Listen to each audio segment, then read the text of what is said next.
Hello बेटा, आज हम आपके लिए एक नया वीडियो लेकर के आए हैं। इस वीडियो को देखिए। वीडियो अगर अच्छा लगता है तो वीडियो को लाइक करें, हमारे चैनल को सब्सक्राइब करें, घंटी वाला आइकन दबाएं, वीडियो को अपने दोस्तों के साथ शेयर करें। ठीक है, बहुत सारी अगर आपको कोई क्वेरी आती है, कुछ भी प्रॉब्लम होती है तो कमेंट में शेयर करें। आपकी कोई डिमांड है, कोई हेल्प चाहिए हमसे तो कमेंट में शेयर करें। डिस्क्रिप्शन में हमारे टेलीग्राम चैनल का लिंक है, वो चैनल के लिंक में जाकर के उसको ज्वाइन करिए। उसमें हमारा ईमेल एड्रेस है, बहुत सारी चीज़ें डिस्क्रिप्शन में दी हुई हैं, वहाँ से आप जाकर के हमसे कांटेक्ट कर सकते हैं। हमारे पास अपना एक एंड्रॉयड एप्लीकेशन है, आप एप्लीकेशन डाउनलोड करें। बहुत सारे कोर्सेज हैं, बहुत सारे फ्री कोर्सेज हैं उसमें। उन कोर्सेज को देखिए और उनका आनंद उठाइए। ठीक है, वीडियो देखिए। अगले वीडियो में मिलते हैं, तब तक के लिए नमस्कार। हाँ बेटा, तो क्या हुआ कि लास्ट जो एक्स्ट्रा क्लास हुई थी, उस एक्स्ट्रा क्लास में रिकॉर्डिंग नहीं हो पाई थी। उसका वीडियो जो है वो रिकॉर्ड नहीं हो पाया था, कैमरे में कुछ प्रॉब्लम आ गई थी, तो मैं फिर से रिकॉर्ड कर रहा हूँ अलग से, है ना। तो इत्मीनान से पढ़ते जाएं और जहाँ मैं जैसा जैसा बोलूँ यहाँ पॉज करना है, वहाँ पॉज करके लिखते भी जाना। ठीक है, तो हेडिंग डालेंगे भैया, कॉपी निकाल के फटाक से। हीट कैपेसिटी, सबसे पहले हेडिंग डालेंगे अपन क्या, heat capacity. Heat capacity symbol लिखेंगे इसका कैपिटल सी। क्या होता है हीट कैपेसिटी, लिखना भैया। The amount of heat required to raise the temperature, the amount of heat required to raise the temperature of a body by 1 degree centigrade. The amount of heat required to raise the temperature of a body by 1 degree centigrade, इसको अपन बोलते हैं heat capacity. ठीक है, इसके अलावा अब देखो, मेरे पास एक चम्मच पानी है, ये एक बॉडी हो गई। मेरे पास एक ग्लास में पानी है, ये एक बॉडी हो गई। मेरे पास में एक गंज भर के पानी है, खूब सारा पानी। तीनों में अलग अलग अमाउंट ऑफ वाटर है। तीनों को गर्म करना है, तीनों का टेम्परेचर 1 डिग्री सेंटीग्रेड बढ़ाना है। सबसे ज्यादा एनर्जी मेरे को लगेगी कहाँ, सबसे ज्यादा एनर्जी लगेगी मेरे को एक गंज में, और सबसे कम एनर्जी कहाँ लगेगी मेरे को, एक चम्मच में। क्यों ऐसा लग रहा है, एक चम्मच वाला आसानी से गर्म क्यों हो जाएगा, क्योंकि उसमें जो अमाउंट ऑफ वाटर है वो कम है। तो ये जो हीट कैपेसिटी नाम की जो प्रॉपर्टी है, ये अमाउंट ऑफ मैटर पे डिपेंड कर रही है, और अमाउंट ऑफ मैटर पे डिपेंड कर रही है, इसलिए कैसी प्रॉपर्टी होगी, एक्सटेंसिव या इंटेंसिव। तो ये एक एक्सटेंसिव प्रॉपर्टी है। तो लिखना बेटा, heat capacity depends upon the amount of matter in the system. Heat capacity depends upon the amount of matter in the system. Therefore it is an extensive property. इसीलिए एक ऐसी प्रॉपर्टी है, ये एक एक्सटेंसिव प्रॉपर्टी है। ठीक, ये हो गया हीट कैपेसिटी। अगला हेडिंग डालेंगे बेटा, specific heat capacity. Specific heat capacity, ठीक है, specific heat capacity. Specific heat capacity क्या है, स्पेसिफिक हीट कैपेसिटी है जो किसी बॉडी के 1 ग्राम के टेम्परेचर को 1 डिग्री सेंटीग्रेड बढ़ाने के लिए जो अमाउंट ऑफ हीट रिक्वायर्ड है, that is called specific heat capacity. ठीक है, तो लिखना भैया, स्पेसिफिक हीट कैपेसिटी में amount of heat required to raise the temperature, amount of heat required to raise the temperature of 1 gram of a body by 1 degree centigrade. 1 gram of a body by 1 degree centigrade is called specific heat capacity. छोटा सी symbol है, is called specific heat capacity, छोटा सी symbol है। ठीक है, तो बेटा जो specific heat capacity है, अब देखो आप, मेरे पास एक चम्मच पानी है, मेरे पास एक गिलास पानी, मेरे पास एक गंजी पानी। तीनों में से मैंने 1-1 ग्राम पानी निकाल लिया। अब मैं इसको गर्म करने जा रहा हूँ, 1-1 ग्राम पानी को। तो तीनों को गर्म करने में मेरे को जो अमाउंट ऑफ हीट लगेगी वो कैसी लगेगी, सेम लगेगी। भाई अमाउंट ऑफ मैटर तीनों का अलग अलग था, लेकिन तीनों की स्पेसिफिक हीट कैपेसिटी कैसी होगी, सेम होगी।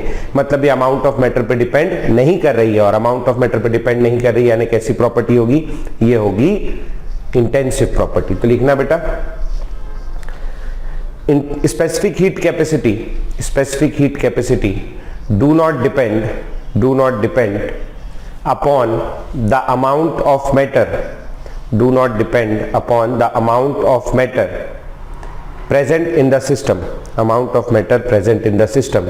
Therefore it is an intensive property. Therefore it is an intensive property. ठीक है, अब देखो मैं जितनी हीट दूंगा, किसी चीज को मैं जितनी हीट दूंगा उसका टेम्परेचर उतना बढ़ेगा. हीट दूंगा तो टेम्परेचर बढ़ेगा, डायरेक्टली प्रोपोर्शनल है. इस प्रोपोर्शनलिटी साइन को हटाने के लिए ये हीट कैपेसिटी एक कांस्टेंट फिगर है, चेंज नहीं हो रहा, ये कांस्टेंट लगाते हैं अपन, Q is equal to C dt. ठीक है, this is for 1 gram substance. 1 gram substance के लिए क्यों हुआ? क्योंकि heat capacity, specific heat capacity कितने ग्राम के लिए निकालते हैं? 1 ग्राम के लिए. फॉर m ग्राम सब्सटेंस, अगर मेरे पास m ग्राम सब्सटेंस है तो ऐसे केस में Q बराबर क्या हो जाएगा? mc dt. क्या हो जाएगा जी? mc dt. समझ में? m क्यों लगाया? m ग्राम सब्सटेंस के लिए. पॉज करके इसको नोट करेंगे. हाँ बेटा, अब ये नोट हो गया. अगला हेडिंग डालेंगे भैया, molar heat capacity. Molar heat capacity Cm से डिनोट करते हैं, मोलर हीट कैपेसिटी. अब बहुत समझदार बच्चे आप लोग समझते हैं मोलर हीट कैपेसिटी यानी कितने के लिए होगी? 1 मोल के लिए. बहुत बढ़िया. तो लिखेंगे भैया the amount of heat required, the amount of heat required to raise the temperature, the amount of heat required to raise the temperature of 1 mole of a substance, the amount of heat required to raise the temperature of 1 mole of a substance by 1 degree centigrade. The amount of heat required to raise the temperature of 1 mole of a substance by 1 degree centigrade. 1 mole substance का 1 degree centigrade से temperature बढ़ाने के लिए जो अपने को heat लगे, that is called molar heat capacity. ठीक है, तो यहां पर आ गया भैया for 1 mole substance, 1 mole substance के लिए Q बराबर हो जाएगा Cm dt, molar heat capacity into delta T. वहीं से आया, वहां सादा सी था, मास वाला था, या मोल वाला हो गया. फॉर n मोल सब्सटेंस, अगर मेरे पास n मोल सब्सटेंस है तो इसके लिए Q बराबर क्या हो जाएगा? n into Cm dt. अब ये जो हीट है, जो हीट है Q, ये मैं 2 प्रकार से दे सकता हूं. सबसे पहला एट कांस्टेंट वॉल्यूम और दूसरा मैं दे सकता हूं एट कांस्टेंट प्रेशर. जब मैं इस हीट को कांस्टेंट वॉल्यूम पे देता हूं तो मैं इसको QV लिखता हूं. क्या लिखते हैं? इसको लिखते हैं heat at constant volume. Heat at constant volume. इसका फॉर्मूला क्या हो जाएगा? इसका फॉर्मूला हो जाता है NCV लिख देते हैं. C, V for constant volume, dt, NCV dt. यही काम अगर मैं कांस्टेंट प्रेशर पे करता हूं तो मैं इसको QP से डिनोट करता हूं. इसको लिखते हैं हीट एट कांस्टेंट प्रेशर, और इसके लिए मैं लिखूंगा NCP dt. तो CV और CP क्या है? CV इज द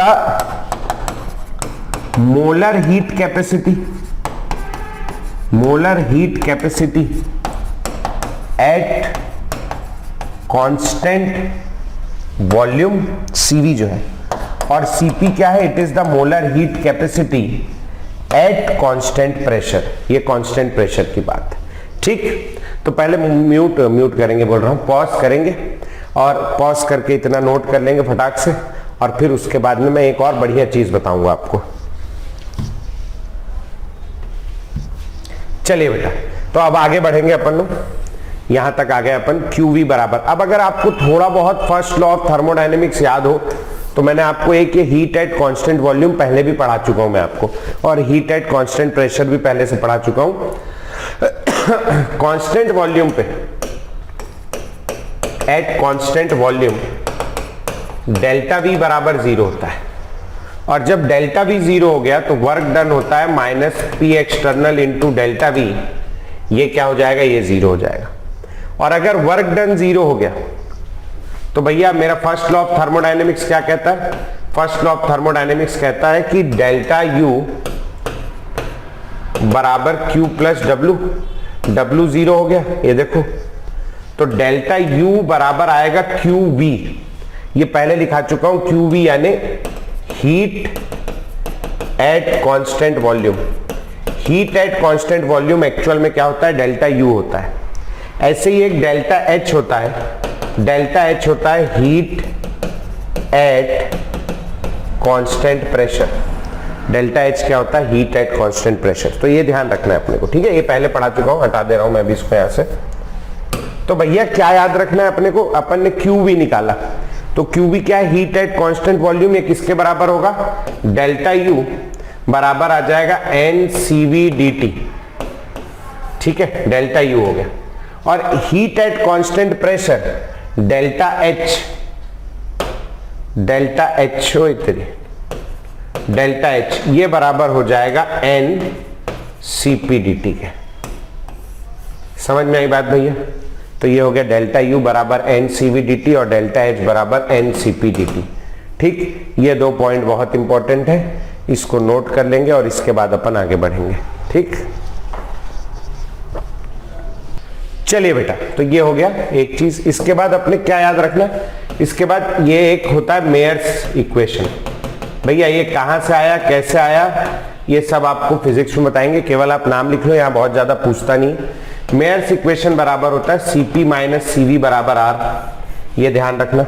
एक पॉइजन्स रेशियो होता है ना, पॉइजन्स रेशियो, तो ये पॉइजन्स रेशियो याद रखना है आपको। पॉइजन्स रेशियो गामा से डिनोट करते हैं, गामा बराबर होता है सीपी बटे सीवी।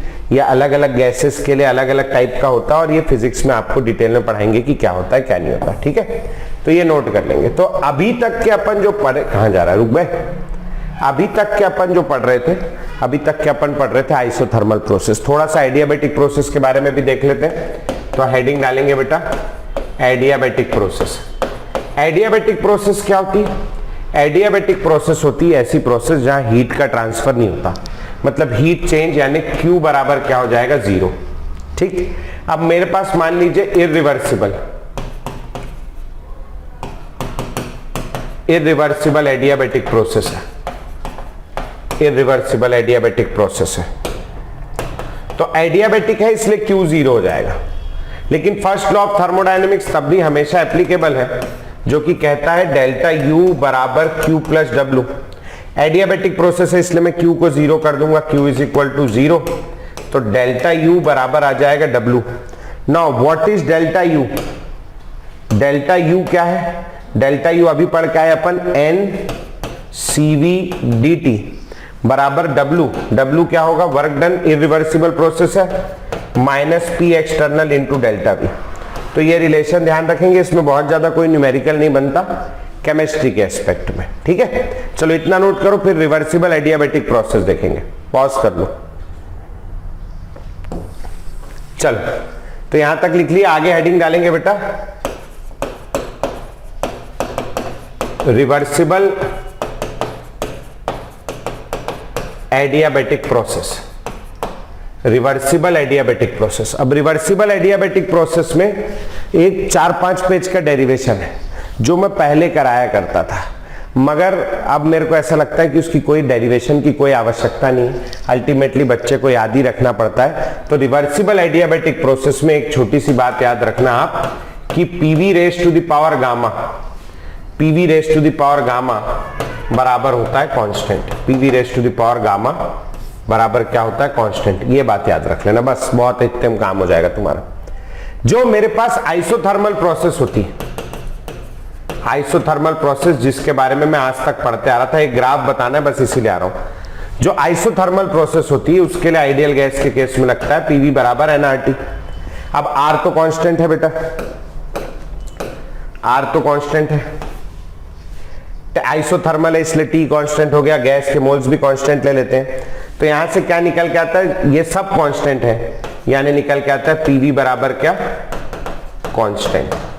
ये किस में आता है, ये आता है आइसोथर्मल में, जबकि एडियाबैटिक में क्या आता है, PV raise to the power gamma बराबर कांस्टेंट, ठीक है।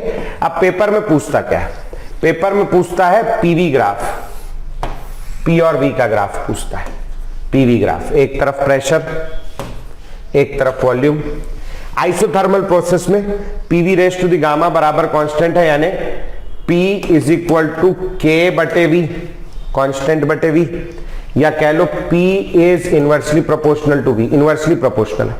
और इनवर्सली प्रोपोर्शनल है इसलिए उसका ग्राफ कुछ इस टाइप का रेक्टेंगुलर हाइपरबोला, थोड़ी जगह मैंने ज्यादा रखी इस तरफ, क्यों रखी बताऊंगा।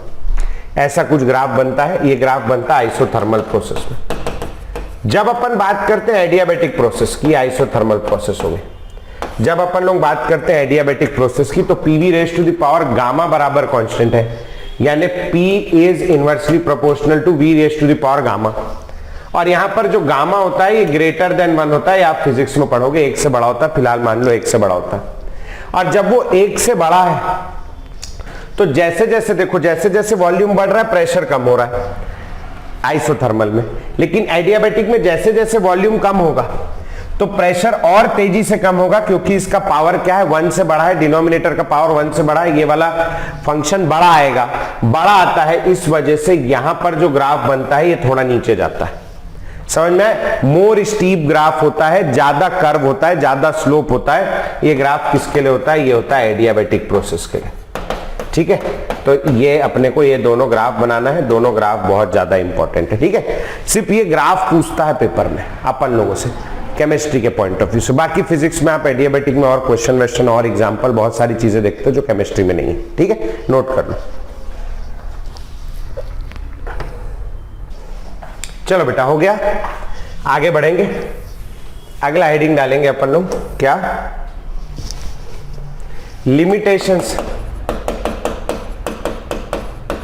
Limitations of first law of thermodynamics. First law of thermodynamics का limitations of first law of thermodynamics. तो फर्स्ट लॉ ऑफ थर्मोडायनेमिक्स क्या है? फर्स्ट लॉ ऑफ थर्मोडायनेमिक्स कहता है कि जो एनर्जी है, energy can neither be created nor be destroyed, energy हमेशा कांस्टेंट होती है। हम लोग मानते हैं बात को कि एनर्जी हमेशा कांस्टेंट है। जैसे झरना है, झरना ऊपर से नीचे बह रहा है, उसकी पोटेंशियल एनर्जी उसकी काइनेटिक एनर्जी में कन्वर्ट हो रही है। पोटेंशियल एनर्जी काय में कन्वर्ट हो रही? काइनेटिक एनर्जी में। ठीक, लेकिन उसकी टोटल एनर्जी क्या है? कांस्टेंट है। लेकिन झरना कभी नीचे से ऊपर नहीं बहता, जबकि नीचे से ऊपर भी बहेगा तो भी काइनेटिक एनर्जी उसकी पोटेंशियल एनर्जी में कन्वर्ट हो जाएगी, टोटल एनर्जी कांस्टेंट रहेगी। जितनी भी नेचुरली अकरिंग प्रोसेसेस हैं, आपने परफ्यूम की बोतल खोली, परफ्यूम पूरे कमरे में फैल गया, नेचुरली अपने आप हो रहा है, हम नहीं करा रहे।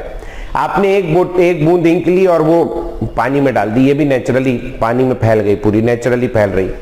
ये सारी प्रोसेस किसी एक पर्टिकुलर डायरेक्शन में हो रही है, जबकि law of conservation of energy forward और बैकवर्ड दोनों डायरेक्शन पे लगता है, लेकिन प्रोसेस हमेशा फॉरवर्ड ही जाती है।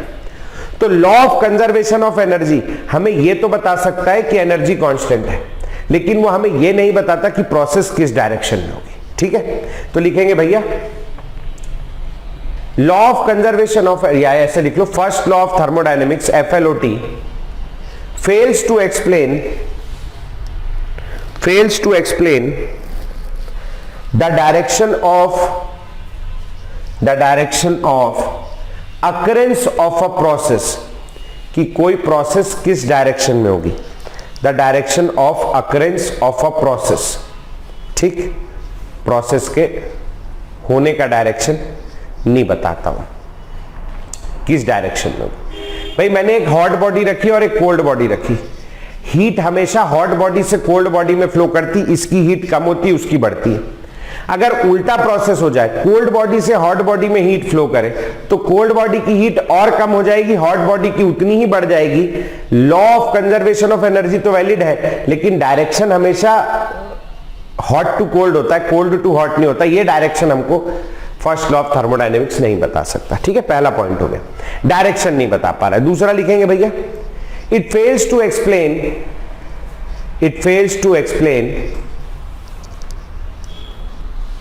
why all naturally occurring processes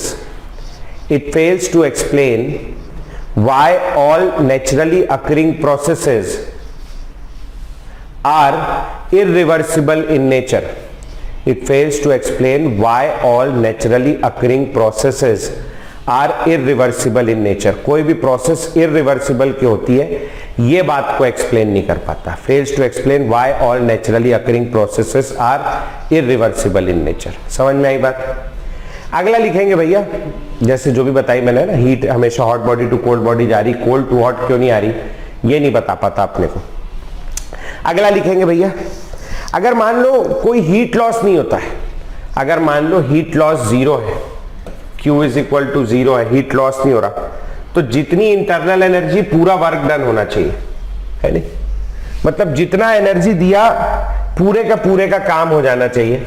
मतलब एफिशिएंसी कितनी आनी चाहिए? 100% आनी चाहिए according to first law of thermodynamics. अगर कोई लॉस नहीं हो रहा है एनर्जी का, तो मैंने किसी इंजन में जितना फ्यूल डाला उतने का उसको काम करना चाहिए। एफिशिएंसी कितनी होनी चाहिए? 100%। लेकिन कभी भी किसी इंजन की एफिशिएंसी 100% हो ही नहीं सकती, होती ही नहीं है। इस बात को ये कॉन्ट्राडिक्ट नहीं करता। तो लिखेंगे भैया, this law does not contradict, this law does not contradict the concept of 100% efficient. This law does not contradict the concept of 100% efficient, 100% efficient heat engine, 100% efficient heat engine के कंसेप्ट को contradict नहीं करता। ठीक, तो यहां तक का first law, यहां तक का आप फिजिक्स में भी पढ़ेंगे या पढ़ लिया होगा। अब जो पार्ट आ रहा है सेकेंड लॉ का, ये केवल अपन केमिस्ट्री में ही पढ़ते हैं, तो उसको पढ़ने से पहले हेडिंग डालेंगे भैया सबसे पहले spontaneous process.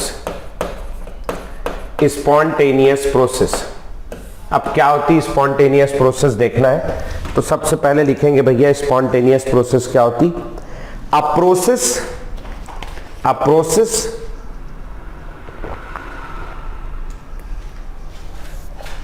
which occurs on its own,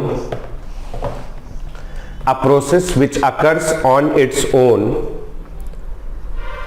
or upon initiation, a process which occurs on its own or upon initiation is called spontaneous process। उसको बोलते हैं अपन spontaneous process। ऐसी प्रोसेस जो या तो अपने आप हो जाए या उसको एक बार शुरू कराने के बाद अपने आप हो जाए। जैसे मैंने मान लीजिए कोयले को जला दिया, थोड़ा सा फॉसिल फ्यूल है, थोड़ा सा जला दिया, थोड़ा सा जला दिया, तो अपने आप पूरा जलता रहेगा, जलता रहेगा, जलता रहेगा। समझ में आ रही बात? एक बार जलाना है, मोमबत्ती जला दी, एक बार जला दी, अपने आप जल रही है ना, this is spontaneous.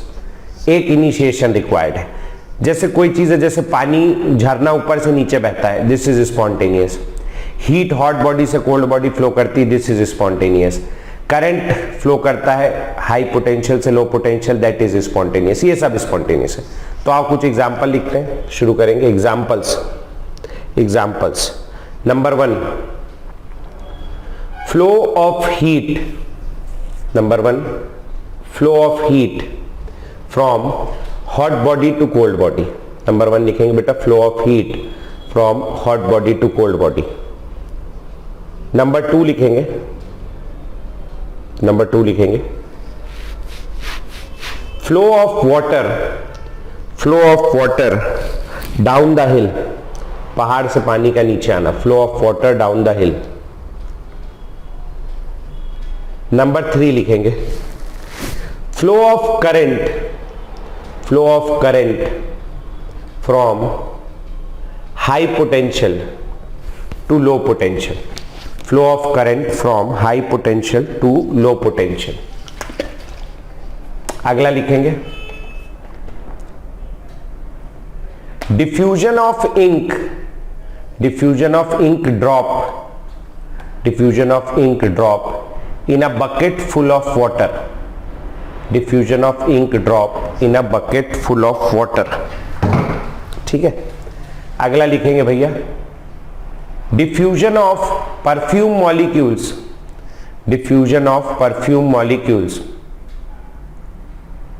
when bottle of perfume is opened। diffusion of perfume molecules when bottle of perfume is opened। Perfume की बोतल खोलने पर डिफ्यूजन। ठीक है, अगला लिखेंगे भैया, अगला लिखेंगे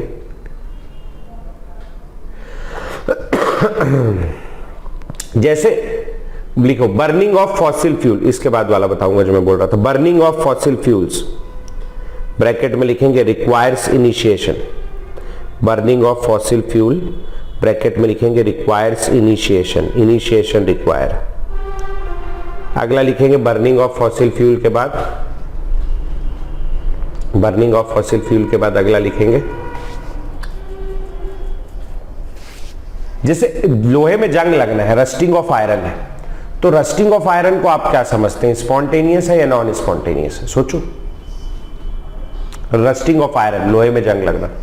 बहुत सारे बच्चे इसको सोचते हैं कि ये नॉन स्पॉन्टेनियस है, जबकि आयरन में जंग अपने आप लगता है। अपन उसको बोलने नहीं जाते कि लोहे में तेरे में जंग नहीं लग रहा है यार, तू किस टाइप का लोहा है, जंग तो लगवा, ऐसी बात नहीं करते अपन। लोहे में जंग अपने आप लगता है, अपन उल्टा उसके ऊपर पेंट लगा रहे हैं, एंटी रस्ट सॉल्यूशन लगा रहे हैं उसमें जंग लगने से रोकने के लिए, ऑयल लगा रहे हैं, ग्रीस लगा रहे हैं ताकि उसमें जंग ना लगे, जबकि उसमें जंग अपने आप लगता है। बच्चा क्या करता है, कंफ्यूज हो जाता है, ये सोचता है कि स्पॉन्टेनियस प्रोसेस हमेशा फास्ट होगी, जबकि ऐसा नहीं है। स्पॉन्टेनियस प्रोसेस स्लो भी हो सकती, धीरे धीरे भी हो सकती। तो लिखेंगे भैया rusting of iron, rusting of iron bracket में लिखेंगे slow spontaneous, rusting of iron slow spontaneous. अगला लिखेंगे भैया वेदरिंग ऑफ रॉक्स, पत्थरों का टूटना। वेदरिंग ऑफ रॉक्स कब से चला आ रहा है, सदियों से, सोशल साइंस में पढ़ा होगा, सदियों से पत्थर टूट रहे हैं। वेदरिंग ऑफ रॉक्स अपने आप टूट रहे हैं कि तुम कुल्हाड़ी लेके जाते हो, हथौड़ा लेके जाते हो तोड़ने के लिए, तुम तोड़ रहे हो क्या? नहीं, अपने आप टूट रहे हैं। तो that is also a spontaneous, slow spontaneous process. ठीक है, तो इस हिसाब से ऐसी आप और भी अपने नेचर के आसपास, अपना उम्र का बढ़ना, एक और लिख लो ageing, ageing it is also spontaneous process. तो ऐसी बहुत सारी स्पॉन्टेनियस प्रोसेस है। मैं अगर एग्जाम्पल दिखाने बैठूंगा तो पूरी कॉपी भर जाएगी, एग्जाम्पल नहीं खत्म होगा, क्योंकि सारी नेचुरली अकरिंग प्रोसेस अपने आप हो रही है, मैं कुछ भी नहीं करा रहा है ना, सब अपने आप हो रही है। अब आप, मैं क्या, आप क्या, कोई कुछ नहीं करा सकता, सब नेचर कर रही। These processes are all spontaneous. अगला लिखेंगे भैया non spontaneous process, non spontaneous process. तो इसमें लिखेंगे a process which neither occurs, a process which neither occurs on its own, a process which neither occurs on its own nor upon initiation, a process which neither occurs on its own nor upon initiation is called non spontaneous process। ऐसी process जो ना तो अपने आप हो ना initiate कराने के बाद अपने आप हो, उनको कहते हैं नॉन स्पॉन्टेनियस प्रोसेस। ठीक है, एग्जाम्पल एक दो लिख लेते हैं। Flow of water up the hill, पहाड़ में पानी का ऊपर चढ़ना, flow of water up the हिल। ऐसा थोड़ी ना कि मोटर एक बार, जो पंप होता है वाटर पंप, एक बार चालू किया तो फिर वो चालू करके बंद कर दिया, एक बार शुरू करा दिया अब चढ़ते रहा पानी, नहीं, लगातार चाहिए उसको। Flow of water up the hill,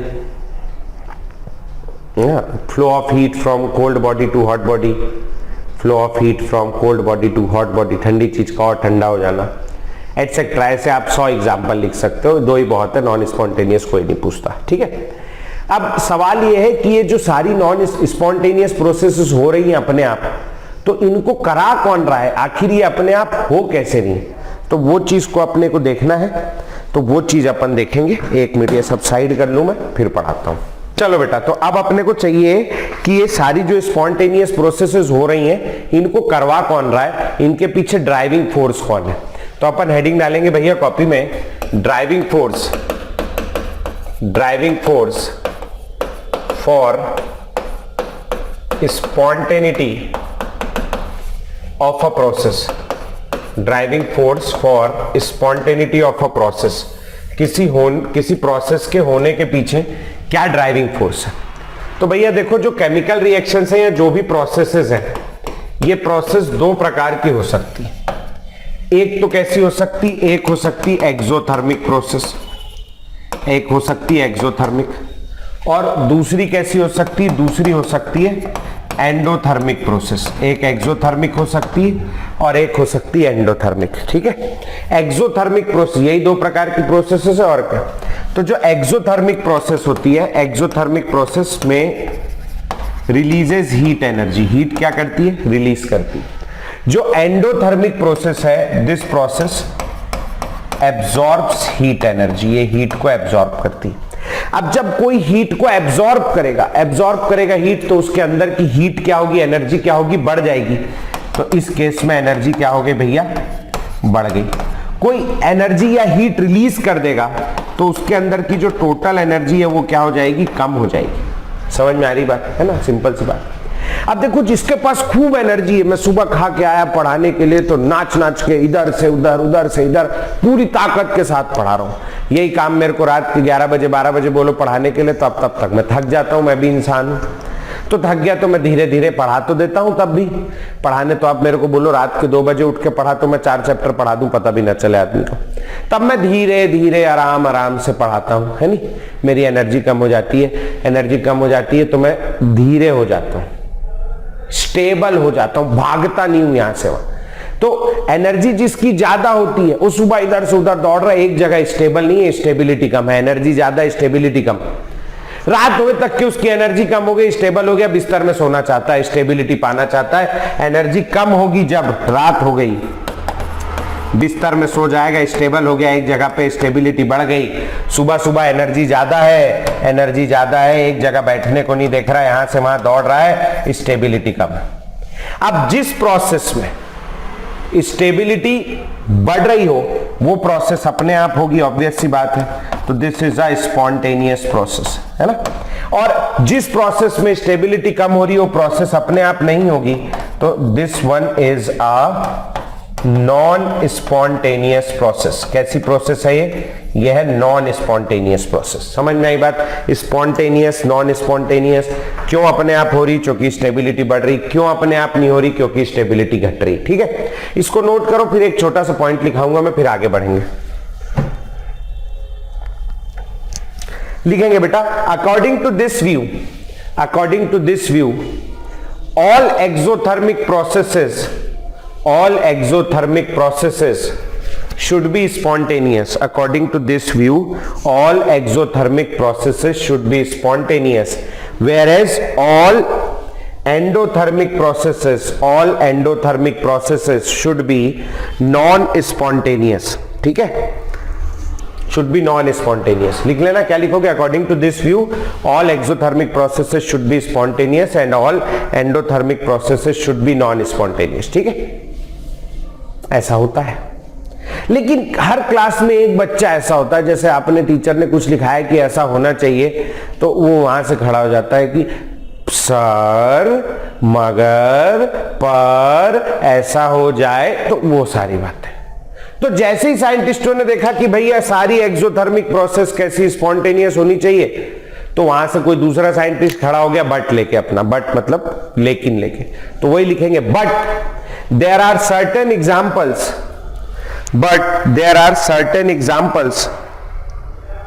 in which the process is endothermic as well as spontaneous. Endothermic होके भी स्पॉन्टेनियस है, ऐसे कुछ एग्जांपल्स मिले हैं। जैसे एग्जांपल के लिए इमेजिन करो मेरे पास आइस है, आइस सॉलिड होता है। ये आइस को मैं ले गया 1 डिग्री सेंटीग्रेड के टेम्परेचर पे, तो आइस क्या होगा? आइस पिघलने लगेगा, वाटर बनाने लगेगा। अपने आप बनाएगा या तुम उसको बोलोगे यार तू बर्फ यार पिघलता ही नहीं, गलत आदमी, पिघल कर दिखा तब तो मानू तेरे को। तुम बोल रहे हो क्या? नहीं, अपने आप पिघल रहा है। अपने आप पिघल रहा है यानी प्रोसेस कैसी हो गई? प्रोसेस हो गई स्पॉन्टेनियस। और आप भी जानते हो कि बर्फ को पिघलने के लिए हीट एब्जॉर्ब करनी पड़ेगी, स्पॉन्टेनियस हो गई। और साथ में कैसी हो गई? एंडोथर्मिक हो गई। ये स्पॉन्टेनियस हो गई, एंडोथर्मिक हो गई। समझ में आ रही बात? मेरे पास वाटर है, वाटर एक लिक्विड है, इसको मैं ले गया 101 डिग्री के सेंटीग्रेड में, इसके बॉइलिंग पॉइंट से ऊपर 101 डिग्री सेंटीग्रेड के टेम्परेचर पे, जो कि इसके बॉइलिंग पॉइंट से ऊपर है। वाटर काय में कन्वर्ट हो जाएगा? वाटर वेपर या स्टीम में कन्वर्ट हो जाएगा। अपने आप हो रहा है कि तुम बोलोगे अपने आप होगा? अपने आप है यानी ये प्रोसेस कैसी? स्पॉन्टेनियस है। और तुम भी जानते हो स्पॉन्टेनियस होने के साथ साथ कैसी है? एंडोथर्मिक भी है। Spontaneous and endothermic. समझ में आई बात? Spontaneous as well as endothermic. मान लो मेरे पास में एक सॉलिड है NH4Cl, ये सॉलिड है। इसको जब पानी में घोलते हैं ये कन्वर्ट हो जाता है NH4 प्लस एक्वस में और साथ में Cl- एक्वस में। ये प्रोसेस स्पॉन्टेनियस है, अपने आप घुल जाता है, देखा गया अपने आप घुल गया। अब मैं दिखा तो सकता नहीं लेकिन अपने आप घुल गया। This process is spontaneous as well as the test tube becomes cold. Test tube ठंडी हो गई।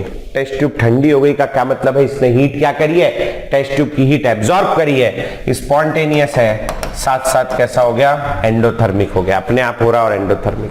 समझ नहीं बात। मैंने कैल्शियम कार्बोनेट का सॉलिड ले लिया, इसको ले गया 800 डिग्री सेंटीग्रेड का टेम्परेचर पर। अब मैं 800 डिग्री सेंटीग्रेड क्लासरूम में तो करके नहीं दिखा सकता।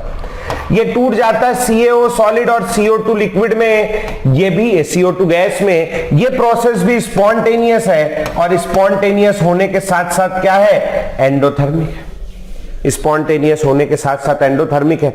इसका ये मतलब है कि भैया ऐसा कहीं जरूरी नहीं है कि प्रोसेस को अगर स्पॉन्टेनियस होना है तो वो एक्सोथर्मिक ही हो। हाँ, हम मानते हैं कि अगर एक्सोथर्मिक होती है तो उसकी स्टेबिलिटी बढ़ती, मतलब स्पॉन्टेनियस होने का एक क्राइटेरिया प्रोसेस का एक्सोथर्मिक होना है, मतलब एक्सोथर्मिक यानी उसका डेल्टा H का नेगेटिव होना है, लेकिन वही एक लौता क्राइटेरिया नहीं है। ये बात भी हमको एक्नॉलेज करनी पड़ेगी, नहीं तो ये सारी प्रोसेसेस एंडोथर्मिक हैं, स्पॉन्टेनियस नहीं होती। लेकिन ये स्पॉन्टेनियस है, मतलब एक तो वो बात सही है, साथ में कुछ तो और है। अब वो कुछ और क्या है, यही अपने को ढूंढना है। ढूंढने से पहले आप इसको नोट करिए, फिर आगे बढ़ेंगे।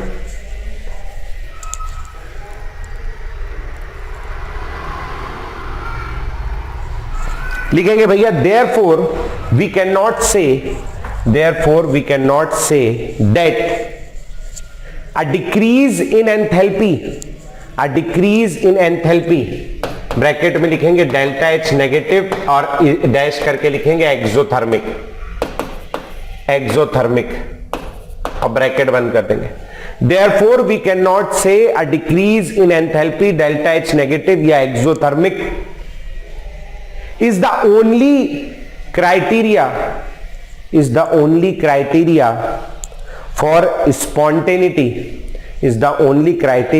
for spontaneity of a process। किसी प्रोसेस की स्पॉन्टेनिटी का वो only criteria is the only criteria for spontaneity of a process। there must be some other driving force present। समझ में आ रही बात। तो अब हम लोग ये चीज को एक्सप्लेन नहीं कर पा रहे हैं। हमारे पास जो क्राइटेरिया है, थर्मोडायनेमिक फंक्शन है, कौन सा, एंथैल्पी के बेसिस पर हम स्पॉन्टेनियस प्रोसेस को एक्सप्लेन नहीं कर सकते। इसके लिए हमने एक नया थर्मोडायनेमिक फंक्शन इन्वेंट कर लिया। तो लिखेंगे भैया therefore a new thermodynamic function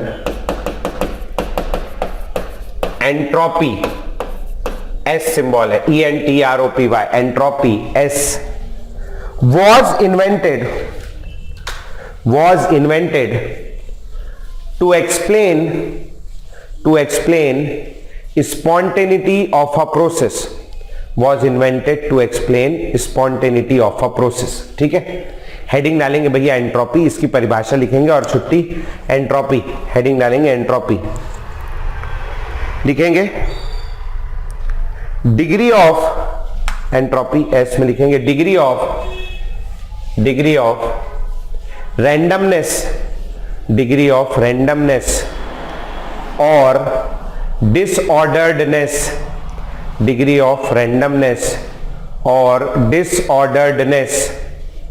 of a system. Degree of randomness और डिसऑर्डर्डनेस ऑफ अ सिस्टम।